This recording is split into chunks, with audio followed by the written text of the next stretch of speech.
Hola, ¿cómo estás? And welcome to Chapter 17 of Robert Anton Wilson's Prometheus Rising. Chapter 17, Quantum Evolution. What is man? A bridge between the ape and the Superman, a bridge over an abyss. F.W. Nietzsche. Thus spoke Zarathustra.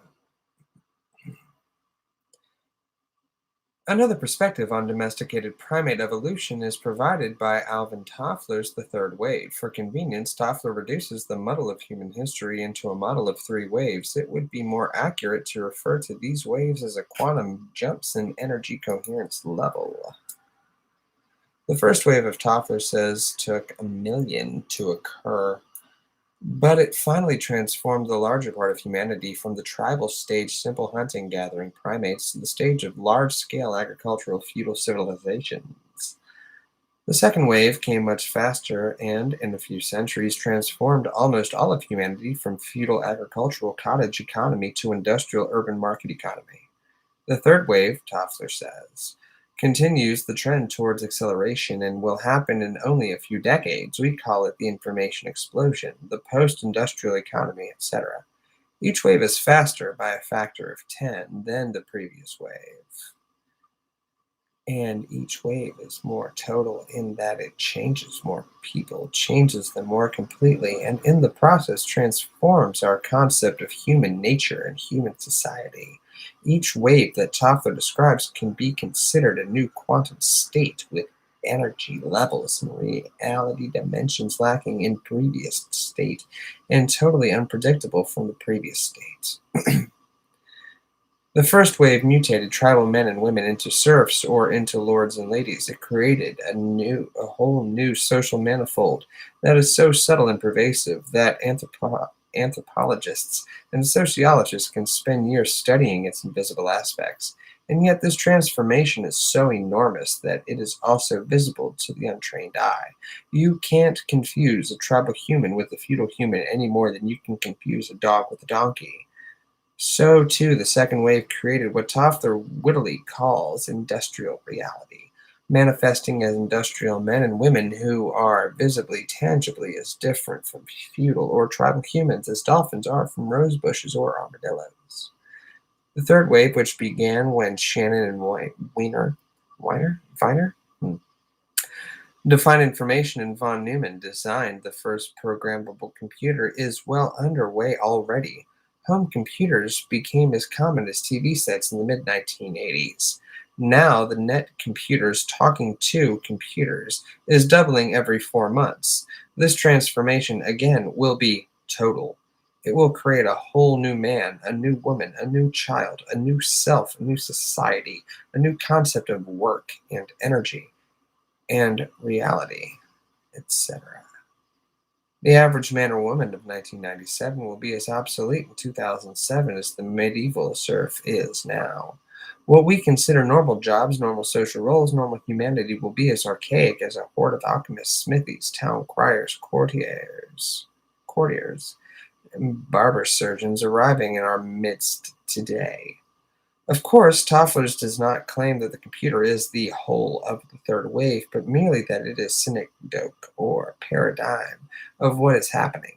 In this sense, the factory was the synecdoche in the second wave. It was not merely the agent by which industrial reality spread across the world and multiplied our collective wealth and ilth. It also became the model for everything else. Our schools are many factories or models of factories. Their main job was, when they were founded, to prepare people for factory work. The schools, in fact, were necessary because while feudalism does not require literacy of the masses, industrialism does. Similarly, offices were molded on factories and kept factory hours, even when this had little or nothing to do with how the offices could most efficiently be managed. And in general, reality. The reality of the industrial age moved everybody into the robot lockstep of the factory system. Industriality is still so pervasive that it is, as McLuhan noted, most invisibly For instance, the feudal age never progressed beyond chamber music trios, quartets, etc. The modern symphony, with its huge orchestra, its Promethean themes, its godlike candor, capitalists, its concert master foreman, its string section moving in harmony with its brass section, is a beautiful artistic expression of modes of mass human organization appearing usually in less beautiful forms in the factory assembly line. The factory also demanded cities, massive concentrations of labor in one place, which made the symphony economically possible. The aristocratic could not. How will this not get smaller?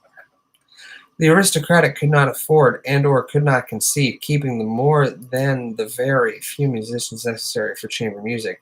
Beethoven's cosmic optimism not only expresses the age of reason out of which industriality emerged. The very orchestras he wrote for were paradigms of industrial styles of organization. Of course, industrialism, the second wave, produced much ill along with its new wealth, and most of the wealth was or appropriated by a minority. However much of this may pain socialists, it was inevitable in a domesticated primate species. A few alpha males can always see their own advantage more clearly than the majority can see their collective interest. Nonetheless, as industriality has spread, socialism has followed in its wake. Whether the reader likes this or not, and the author, being upfront about his prejudices, admit that he does not like it, this also is inevitable. When huge wealth is palpably being created in vaster accumulations than ever before in history, there is sure to be increased grumbling against the alpha males, and more attempts to seize what they have selfishly or appropriated. Even among baboons, this pattern has been observed. The alpha male who is too obnoxious gets beaten up by a coalition of younger males and thrown out of the pack to forage alone. Neither capitalist industriality nor socialist industriality have been able to give humanity what most of us really want: liberty and justice, freedom and the abolition of poverty, continued growth and continued security. In looking at capitalism versus socialism, we are always confronted with a dilemma, not a choice. The third wave can and will transcend this problem with industrialism. The third wave will neither be capitalist nor socialist nor some milk-water blend of the two. It will demand a whole new economy, just as feudalism created an economy unknown to tribal humanity and industrialism created the two competing economies of capitalism and socialism, both unguessed and unpredictable from the perspective of the feudal stage. In 1977, Dr. Ilya Prigogine won the Nobel Prize in Physical Chemistry. Perhaps he should have won a Nobel Prize for intelligent optimism. Dr. Prigogine's work deals with the process we have been discussing, the emergence of negative entropy, coherent order, out of stochastic process, but he has taken a giant leap beyond the pioneering insights of Schrödinger, Wiener, Shannon, and Bateson. Wiener and Bateson, probably. Might be later. Any organized system, according to Prigogine, exists in dynamic tension between entropy and negentropy, between chaos and information. The more complex the system, the greater its insustainability. Prigogine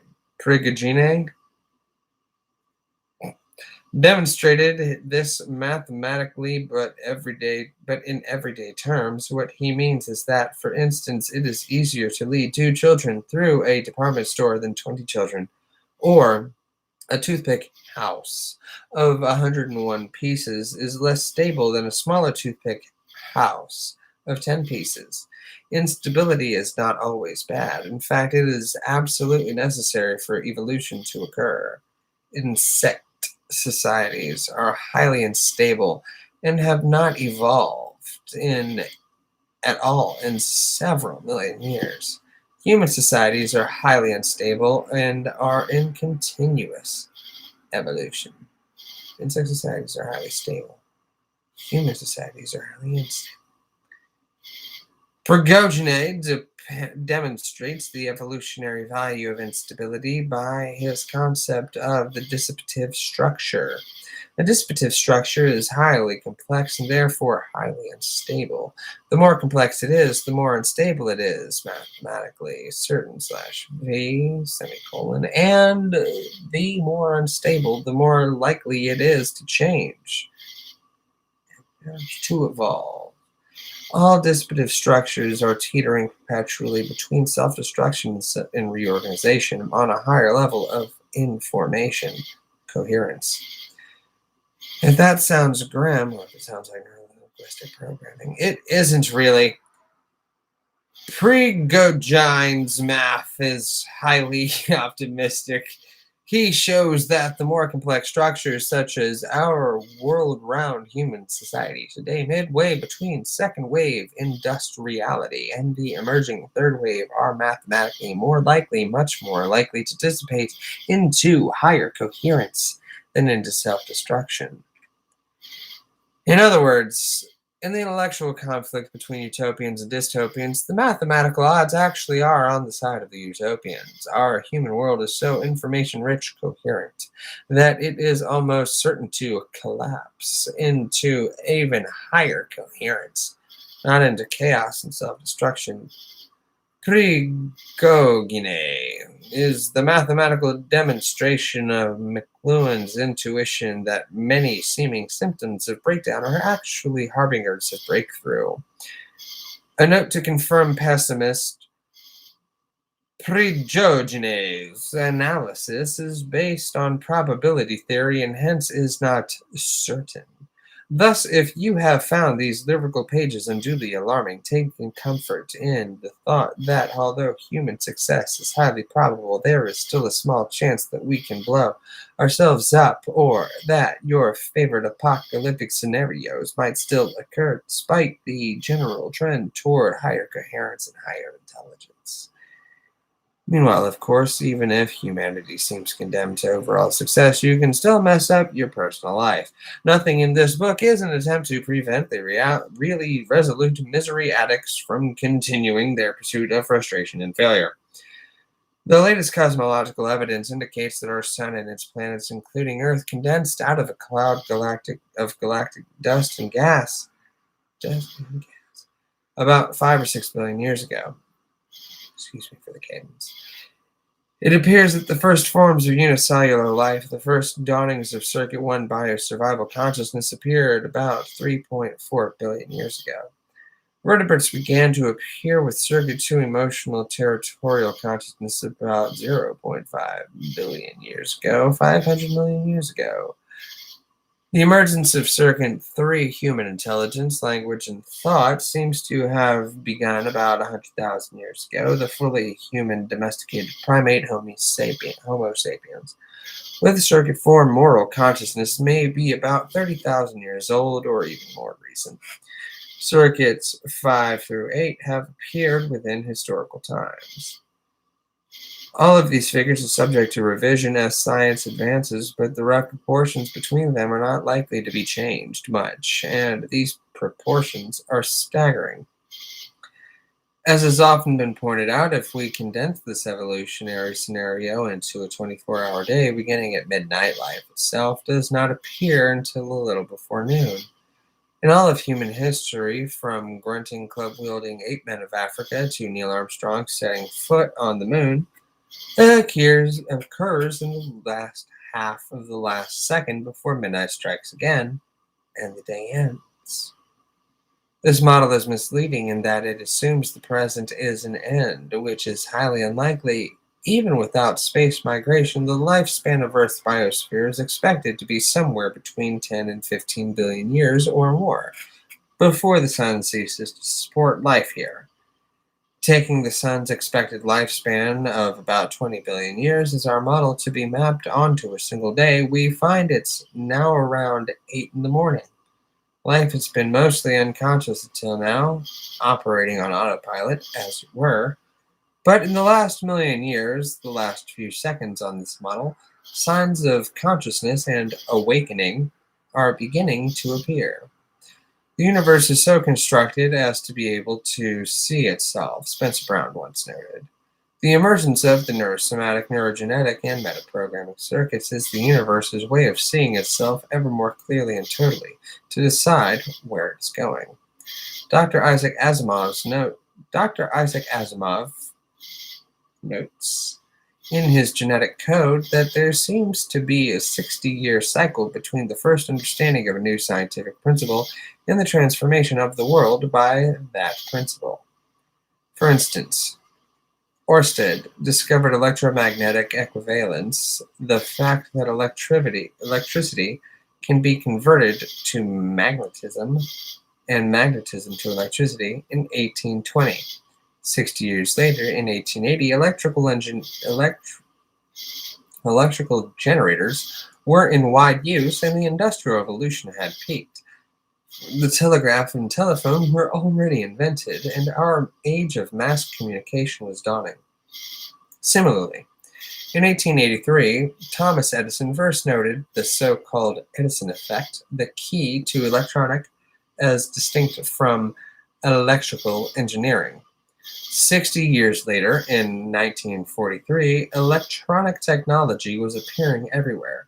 Its primitive form in the entertainment sphere, radio, had enjoyed a 20-year triumph. It was about to be phased by television. In 1896, Becquerel noted the radioactivity of uranium. 60 years later, 2 cities had been destroyed by atomic bombs and nuclear plants were beginning to be built. This was a contribution to ILF, not wealth. In 1903, the Wright brothers got their monoplane off the ground for a few minutes. 60 years later, in 1963, jetliners carrying over 100 passengers were normal. Assuming guesstimating that this 60-year cycle is normal, we can predict Shannon and Wiener created the mathematical foundations of cybernetics in 1948. 60 years later, in 2008, cybernetization of the world, as complete as the electrification of the 19th century, will have jumped us to a new energy level, a new social reality, as Toffler predicts. Hoffman discovered LSD and the chemical control of consciousness in 1943. 60 years later, in 2003, every alteration in consciousness imaginable will be possible by ingesting the proper chemicals. McKay had first success in expanding lifespan of laboratory rats in 1938. 60 years later, in 1998, longevity pills may be routinely available in all drugstores. DNA was identified in 1944. 60 years later, in 2004, every type of genetic engineering should be as routine as electronic engineering is today. The latest attempt to estimate the rate of information acceleration, the manifestation of coherence, was made by French economist Georges Anderla,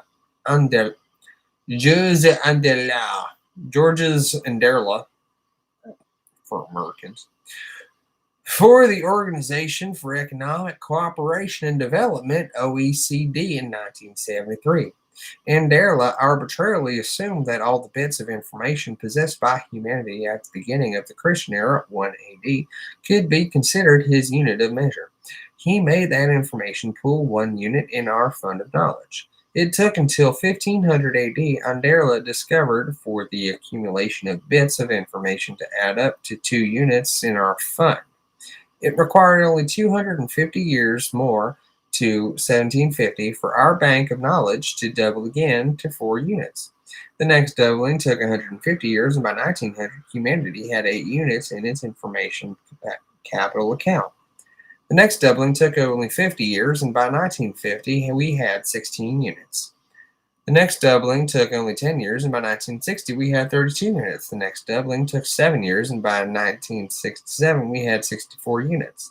This was coincidentally the height of the first youth revolution, when reality maps began breaking down everywhere on the planet, and wild new maps were hurtling at us from all directions.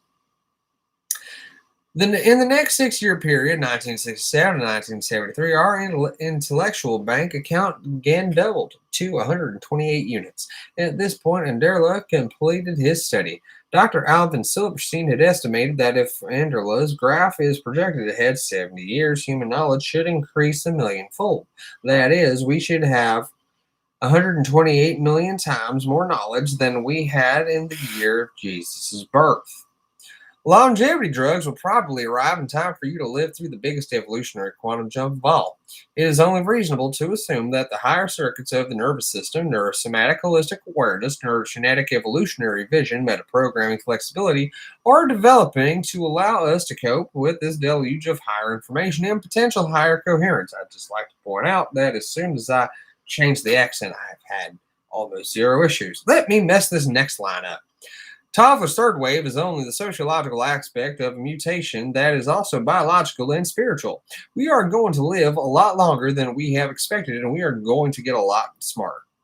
A whole new reality will emerge from these mutations. Exercises. 1. Make a list of 10 areas in which your think and feeling is conservative.